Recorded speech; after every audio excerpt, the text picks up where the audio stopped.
अस्सलाम वालेकुम। की हाल चाल जो? ठीक ठाक जो? अल्लाह पाक तुहाडे ते अपनी रहमत करे। लो जी, अज असी ना लसन वेखण आए हैं, ना धनिया, ना मेथी। अज आए हैं असी की नाम लेंदे गाजरां पुट्टण। ते साडे गुआंढियां दी गाजरां सी लागे नाल, ते उन्होंने पुछया ते उन्हें आख्या भी अज तुसीं गाजरां पुट्ट सकदे जी। ते अज असीं पुट्टण लगे हैं गाजरां, ते अज तुहानूं गाजरां पुट्ट के विखावांगे भी और वेखांगे भी गाजरां मिठियां भी आ ते किहड़ियां किहड़ियां ने। ते आ जाओ मेरे नाल, ठीक है? आ जाओ फिर। बंद करना।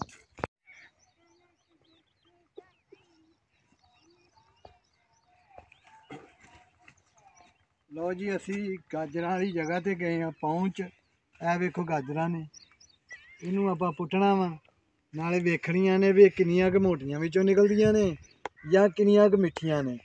ठीक आ, आपां बिस्मिल्लाह पढ़ने आ इधरों। इधर जरा मैनूं लगदा भी कोई ना सैड ठीक आ, हरे आ उधरों थोड़ी जी सड़ियां सड़ियां जियां, आपां उधरों भी एक वड्डे पुट्टणियां ने। ठीक आ, हुण आपां पुट्टने आ। हत्थ ना मेरा ख्याल गिल्ली है ज़्यादा, हत्थ ना एक अद्धी चेक करने। ए बिस्मिल्लाह दी बरकत। लो जी, वेखो माड़ी जगह सी लेकिन गाजर दा वेखो सैर किड्डी लम्मियां मोटियां भी बेबा। तुहानूं वो भी पुट्ट के विखाउने आ हुणे है। ते कलर इन्हां दा थोड़ा जिहा ना वो आ खट्टे खट्टे कलर दियां, ज़्यादा रैड नहीं गियां। ये बीज बीज ही फर्क हुंदा वा, नाले थोड़ी जी चेक करांगे मिठास भी है इहदे च कि नहीं। फिर इहदा बनाउणा आपां मरब्बा खोया शोया पा के।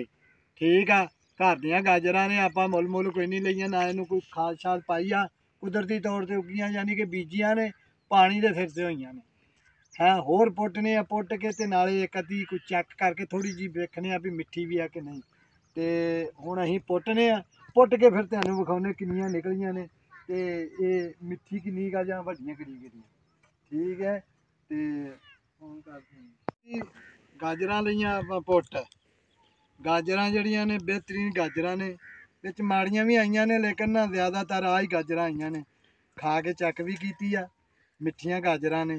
ते इंशाअल्लाह इन्हां दा चार भी पऊगा ते मरब्बा भी बनूगा ते मज़े नाल खावांगे भी। ठीक आ, ते वीडियो बनाउण दा यार मकसद एह् हुंदा भी अपनी मिट्टी नाल, अपनी धरती नाल एक जुड़े रहिए। खास करके अपने परदेसी भाई ਜਿਹੜੇ ਬਾਹਰ ਦੇ ਮੁਲਕ ਇਹਨਾਂ ਚੀਜ਼ਾਂ ਨੂੰ ਤਰਸਦੇ ਨੇ, ਉਹਨਾਂ ਲਈ ਇਹ ਚੀਜ਼ਾਂ ਬਣਾਈ ਦੀਆਂ ਨੇ ਤਾਂ ਕਿ ਉਹ ਵੇਖਣ ਤੇ ਆਪਣੀ ਮਿੱਟੀ ਦੇ ਨਾਲ ਜੁੜੇ ਰਹਿਣ, ਮਹਿਸੂਸ ਕਰਨ। ਠੀਕ ਆ, ਤੇ ਸਾਡਾ ਜੇ ਵਲੌਗ ਤੁਹਾਨੂੰ ਪਸੰਦ ਆਉਂਦਾ ਤੇ ਯਾਰ ਇਹਨਾਂ ਨੂੰ ਆਪਣਾ ਲਾਈਕ ਕਰੋ, ਸ਼ੇਅਰ ਕਰੋ ਤੇ ਮੇਰੇ ਚੈਨਲ ਨੂੰ ਖਾਸ ਕਰਕੇ ਸਬਸਕ੍ਰਾਈਬ ਕਰੋ ਤੇ ਆਪਣੀਆਂ ਦੁਆਵਾਂ ਦੇ ਵਿੱਚ ਮੈਨੂੰ ਯਾਦ ਰੱਖੋ, ਵੀਰ ਨੂੰ ਬਾਬਾ ਜੀ ਨੂੰ ਯਾਦ ਰੱਖੋ ਤੇ अस्सलाम वालेकुम।